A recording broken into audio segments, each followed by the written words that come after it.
Under the fog of a Florida November sunrise, a congregation gathers at the Church of Sebring International Raceway.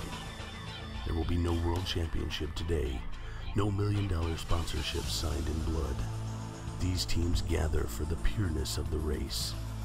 This is the Sebring Historic Fall Classic. 3 days of competitive wheel-to-wheel multi-class competition, finalized by the historic 2 hours of Sebring.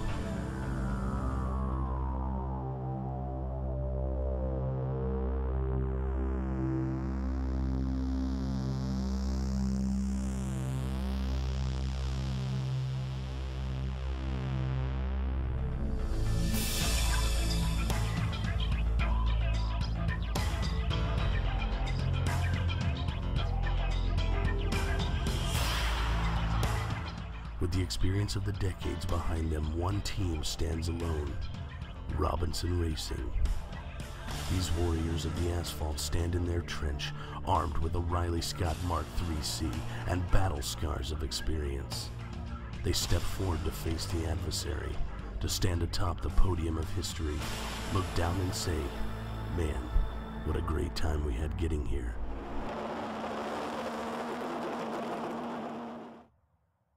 The thing that really got us started was one day I was up in Elkhart Lake, came into to the bar there at the hotel, had a couple friends in there that introduced me to Wally Dallenbach. He was up there driving for Toyota, and I was getting my start driving a little Mazda RX-7. When I started my road racing in Trans Am and IMSA GTO, and George was just really kind of getting started into racing. And he really picked up most of these guys off of the Trans Am team. You know, one thing led to another. From there, really, it's been good friendship between Wally and I. Worried about the competition. Not because they're fast, because they're scary. And he's been able to assist me in making choices that I've made over the years. Most of these guys have been around with me anywhere since like 1985, 1986. In 1990, Wally introduced me to Jimmy Frazier, which was the beginnings of Robinson Racing. I originally met Wally in 1985 while we were doing road racing with Roush Protofab, and we won the Camel GTO Championship that year and the SCCA Trans Am Championship in the same year. Around 1990, Wally introduced me to George, and I've been working for George ever since. And we've kept the relationship and run the 24-hour and the Trans Am season, so it's been fun. Next it was Dave Warfel and Steve Carty, to name a few. Rick Millay came over. He was working for another team in Trans Am, and so we raced against him a bit over there. In racing, you've got to have good people. You're only as good as the people that are working on these race cars. Jimmy Frazier and a lot of these guys, they gave me the best road course cars I've ever driven. Me and Wally and Jimmy have been together about 25 years, and he's just a great, great guy, and we have a good time with him. And we're all good friends, and that's what counts, I think. I was lucky all the way through to have good advice from guys like Wally and other guys like that. I really never got into, you know, some of the horror stories you hear of that people get involved with. You know, I was always involved with good teams. They might have cost a little more, but it always seemed at the end of the day to put you in a better spot.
As the tire smoke clears from the home stretch, the Robinson team moves forward from qualifying toward the weekend's final test.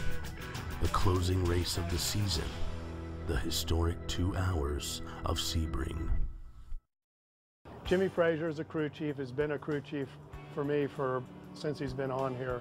We related to each other. Jimmy's able to translate what I was saying into changes in the car. I just really can't imagine anybody really on the other side of the radio. I mean, you really look for that welcoming voice on the other end. You know, many times it's just you and him out there. So, you know, you're looking for somebody to give you some encouragement or whatever it might take. So Jimmy and I have been good friends and good teammates. We're extremely fortunate. Rich Guerra, Dave Warfel, Steve Carty, John Mills, the engineer. We've all been together for quite a long time. Just a good bunch of guys, and we all get along, and it's like family. Dave Warfel, probably the next guy, and Steve Carty right now. Those two guys are helping us. They've been a member of the team since the Trans Am days. They're even working with Gar, my son, in his quarter midgets. You got to hand it to a guy like Steve or any of them, you know, that'll, you know, come out of a professional team. You know, Steve, for instance, was a Formula One crew member, so I mean, he's been at the top career job, you know, in this sport. To have an ego stability there that allows him to go race with my 12-year-old on a weekend at a quarter midget track, I find that very honorable and a large degree of integrity. All of them do, and they go at it with all the velocity that they would go to in this car or any car. So yeah, I'm very grateful for that. I like being around all the guys. I like checking out all the cool cars. I got this new project car. I got a new Camaro IROC, and so I'll ask them about stuff. What can I do to it? What kind of engines can I put in it? I just have had a really good relationship with them. They've all just basically been my family for years, and being with everybody is just pretty cool. It gives me a lot of pleasure to see the next generation coming along like that, and them giving the kind of respect and dedication that they do to me, that they give to my son. Here's the new future Robinson Racing right here. Already two-time quarter midget champion. What do you have to say for yourself? Not a lot. No? Thank your sponsor, your dad. Do that stuff. You know, one of the great guys that we have along the line here is Richard Guerra and his wife Colleen. The bus runs really smoothly. He's grown up with Jimmy Frazier. Now my kids are best buddies with Richard. I mean, in fact, my son will call Richard up and talk to him about things at school, and I mean, that's how family oriented it all is. Want cheese on yours? I would love cheese on mine, thank you. It's great. It's good. Everybody gets along good, and they keep you on your toes. That's for sure. When they're at races, a lot of times, you know, when we're by ourselves and it's just me and the children, I mean, it's Richard and Colleen that look after them. And this is okra. This is one of Blair's favorites. And this is what it actually looks like. And it's one of your favorites. And I also like it very much myself. But it's not because I'm making them, it's because they truly, genuinely want to. And I think that's the difference between people working for a paycheck and people that are doing it because they're really dedicated to what they're doing. And Richard and Colleen most definitely are. Not in a million years. We used to have something like 20-something people at a race. Now, you know, we're able to do it with a lot less. We're lucky as anything because, you know, these guys, you know, they're happy to be here. We all get along really well. No one really, you know, has any problem with the other guy. And, you know, many teams, that's not always the way it works, and it certainly isn't the way it worked for 19 years. We try to keep it light. We're all old enough to know how, what not to do. It's a lot of hard work still, but, you know, the fact that we know each other and we work well together. It really is unique to have a group of people that have been together in this business for that long a period of time. There's not too many teams out there like that. You can make this hard or you can make it easy. We try to make it easy. We've been on both sides of the fence. George makes it easy by allowing us a budget we can work with and perform well. And we always have good teammates. It's a lot of fun. It's better than having a real job. I'm thankful to be here. I said back in the 90s that, you know, you got a job for the rest of your life.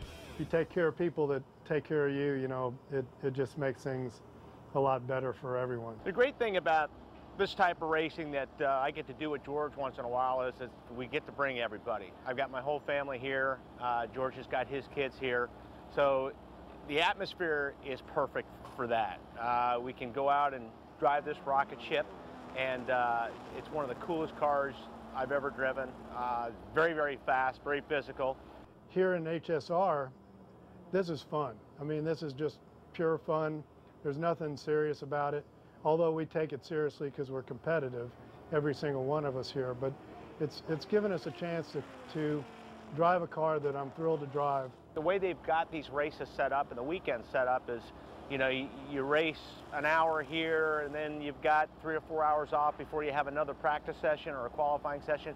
We're the real deal. We're, you know, the original team. This is the original car I drove. My name's on the car. The team's on the car. We still have our same uniforms and everything like that. So, you know, if you want authentic, this is authentic.